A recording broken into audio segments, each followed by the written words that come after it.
bem-vindos a mais uma aula de suporte básico de vida.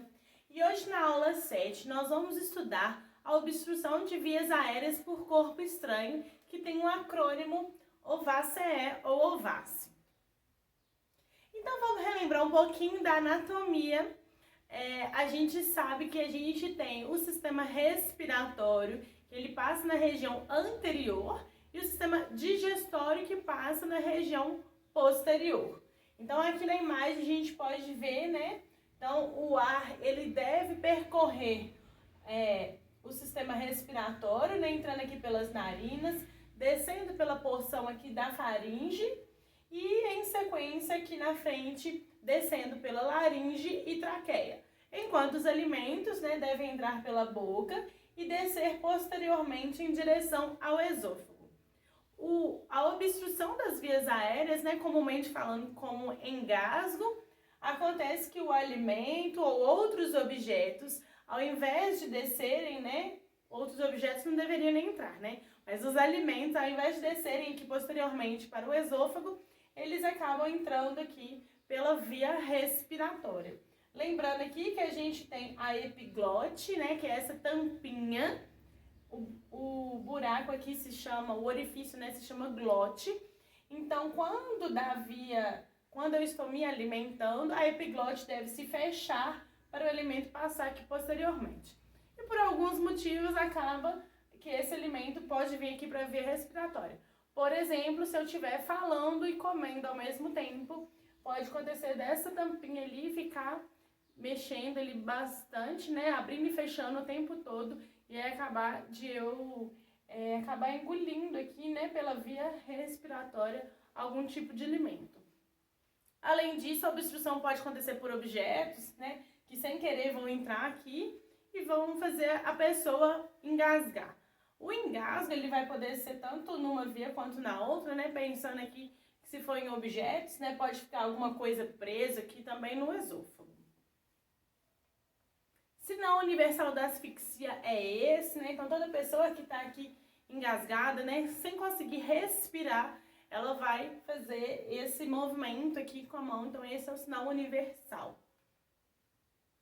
E aí as causas mais frequentes, como eu comentei com vocês, né? Em adultos a gente tem alimentos, próteses dentárias, né, que são as dentaduras, fragmentos aí de dentes, além de chicletes, balas e aspiração de material. Então, tem material que pode estar, por exemplo, sangue, né? Vem de alguma parte do corpo e aí, na hora ali de tossir, eu posso acabar deglutindo e isso vai dificultar a minha respiração.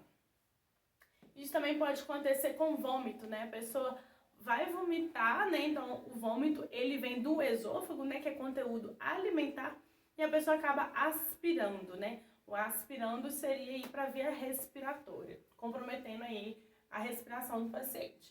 Em lactentes e crianças, né? Lactentes são os bebês, né? Que mamam, então por isso o termo lactente. Então eles podem colocar bolinha, brinquedinho na boca, né? Pequenos objetos. Além do leite materno também é um importante fator aí que pode levar à obstrução das vias aéreas. Então como que funciona? Como que a gente precisa entender o que a vítima está acontecendo com ela, para depois a gente saber como que a gente intervém, né? Como que a gente aqui da enfermagem, ou mesmo uma pessoa leiga, poderia ajudar uma vítima aí de uma obstrução.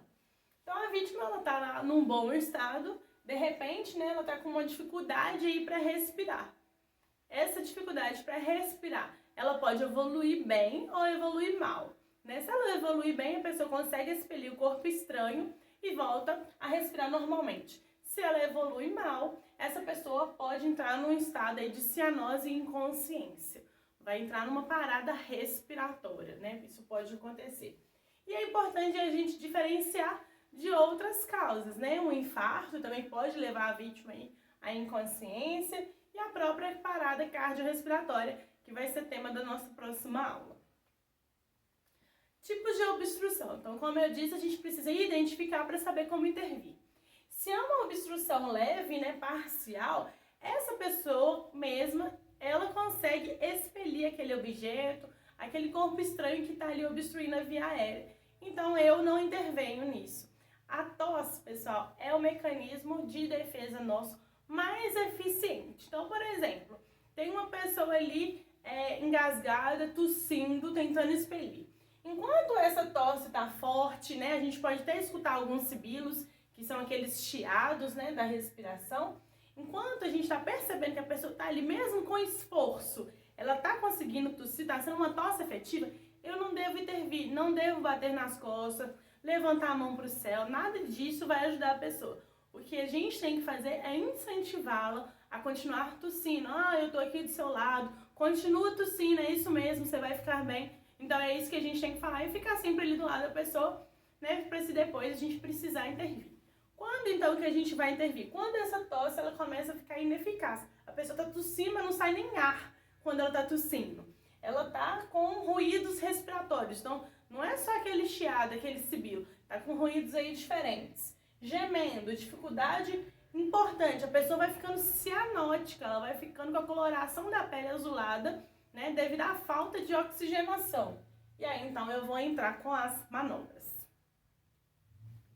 Se esse paciente, né, ele tá com alguma obstrução por líquido, o que a gente vai fazer é um rolamento.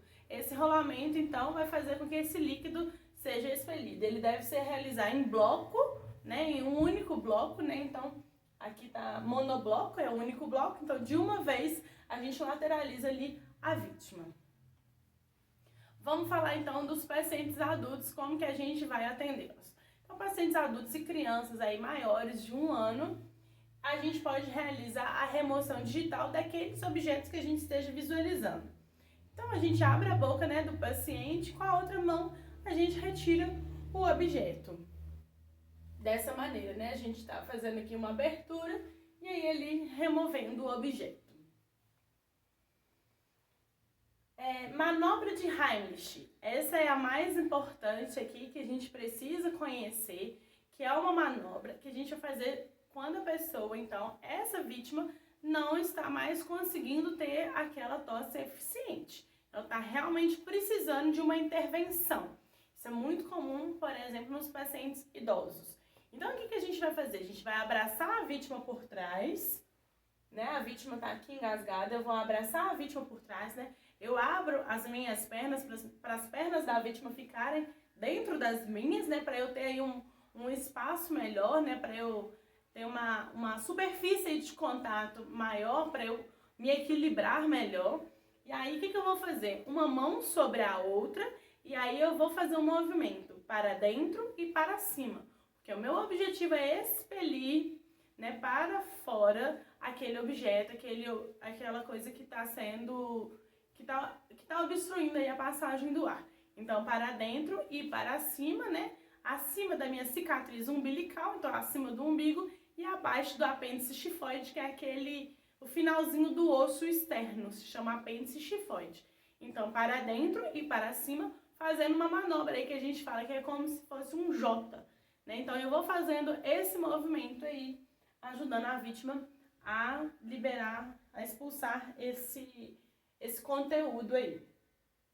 Se a minha vítima é obesa ou gestante eu não posso fazer nessa localização, porque senão eu posso prejudicar o bebê, né, o feto. No obeso não vai ser eficiente, porque tem muito tecido adiposo, eu vou ficar ali empurrando um monte de gordura, eu não vou fazer uma projeção torácica e abdominal suficiente para aquele alimento ou aquele conteúdo ser expelido. Então, nesse caso, eu vou fazer em cima do externo, que é esse ossinho, né, que é até bem doloroso, assim, da gente pressionar, mas aí eu vou ter que fazer nessa região, nesses pacientes. O paciente se tornou irresponsível, ou seja, não responde mais. Esse paciente já está num quadro de parada respiratória. Então, o que eu vou fazer? A vítima, se ela está inconsciente, né, ela vai cair naturalmente. Então, se ela desfalecer, por exemplo, sentada, eu vou colocar ela no chão, numa superfície rígida, e vou fazer compressões aqui torácicas, né? Eu vou falar mais dessas compressões quando eu falar na próxima aula de compressão de parada cardiorrespiratória. Mas vou fazer essas compressões torácicas aí na tentativa de expelir esse conteúdo e essa vítima via respirar. Em caso dos bebês, então até 1 ano de idade, a gente faz um pouco diferente. Se esse bebê aí, né, tá com esse alimento, esse objeto, né, apresentando para mim aí dificuldade respiratória, como que eu identifico, né? Uma dificuldade respiratória, tosse, respiração ruidosa, né? E aí podendo evoluir, né, para uma dificuldade respiratória grave como no adulto. Não devo, né, remover manualmente, né, nos bebês.